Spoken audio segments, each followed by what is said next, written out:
Before I had even presented my PhD proposal, I had left my home country, moved to Germany where I couldn't speak the language, and had just started working full-time. These were definitely fun times. Needless to say, it was a huge adjustment, and I spent a lot of energy on, little things like translating the last banking letter from my bank, or trying to find the right trains for my business trips. What I didn't have time for was some artistic, complicated journaling practices that involved multicolored pens and 2-hour morning routines. What I actually needed was a systematic journaling practice where I had time to think and clear my head and get organized. So how exactly do you journal to improve your PhD productivity?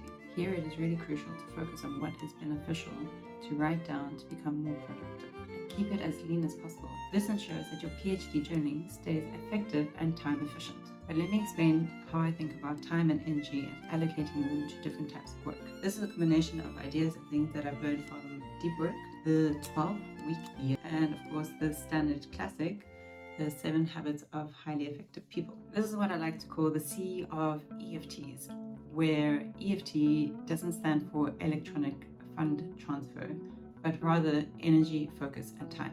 So you're probably familiar with the concept of deep work, which is a high demand on your focus, energy, or time. And of course, shallow work, which is a low demand on your energy, time, or focus. But I think there's also another important type of work, which is what I like to call smooth sailing, which is if you have a corporate job, probably what you're doing 90% of the time. It's kind of engaging, but you could still probably do it if you were a little bit sick or hadn't slept so well the night before. And what's really useful with this framework is combining with the principle of proactivity from the 7 habits of effective people and the tactics approach of the 12-week year. Often, especially if you're doing a part-time PhD, the biggest challenge is not having enough time to think about all the things surrounding your PhD that you have to do. The good thing is that this is the easiest things to schedule and get done, the shallow work. It's also generally the most time-critical one. These could include replying to emails, submitting journal papers, or booking flights or hotels for conference trips. Or, of course, creating the all-essential PowerPoint slides for your next presentation. None of this stuff is actually writing your thesis, but it can add a huge mental load to your life and steal your focus and your time and your energy away from actually getting your PhD done. And unfortunately, if you don't do these things, your PhD might also not be successful. At the beginning of the journaling session, I would review my inbox or list of things to do and make sure that I have all these items on my radar and double check that I haven't forgotten anything. Once I'm sure I have a reasonable overview of what I need to do, I look for shadow times where I could schedule specific tasks into my day. So these could be while you're commuting to work or during your lunch break. Small, short periods of time. The trick is, of course, to do a bulk planning for your whole week so that you know exactly when you're going to do which shallow task where. As a general rule, I try to keep shallow work during my work week so it protects my weekends for deep work. But of course, this is not always possible, but it's a good intention to have. If this approach seems like too much planning, too much effort, then what you can also do is just have your list and then have the intention of doing one task per day, whatever appeals to you most at the moment. This works well if there's no time pressure for any specific one of these shallow tasks. Now that you've gotten the easy stuff out of the way, it's time to get to the more substantial. For me, this is really the sweet spot of focus, time, and energy. Some examples of smooth sailing work could be reviewing feedback on your work, outlining your next piece of chapter, or replying to longer, more in-depth emails.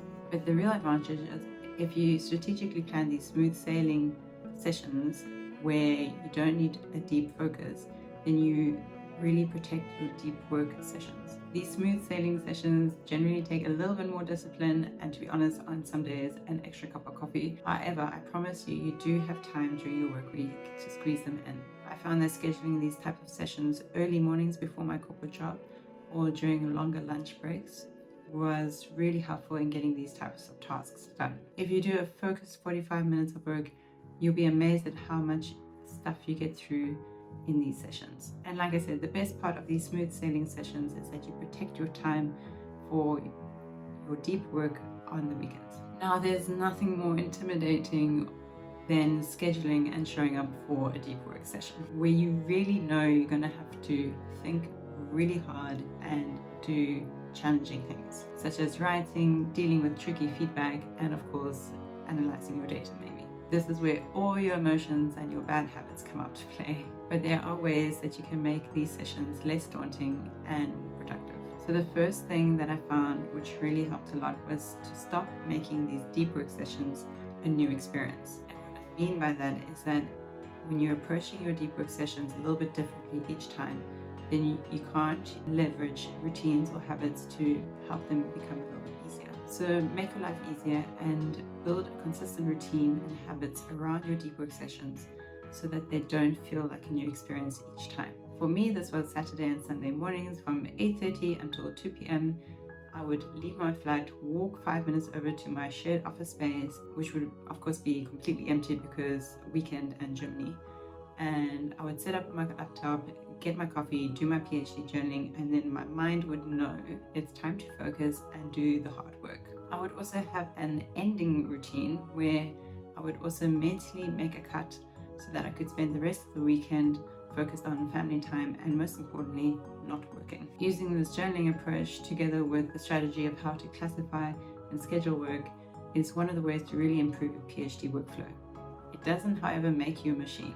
You will still have bad days and weeks, and that's okay because you have a system to fall back on. Let me know in the comments about other tricks and tips that you have to make your PhD time more productive. And if you want a deep dive into how I journal with my personal and my PhD journal, then check out this video over here where I explain my 2-book method.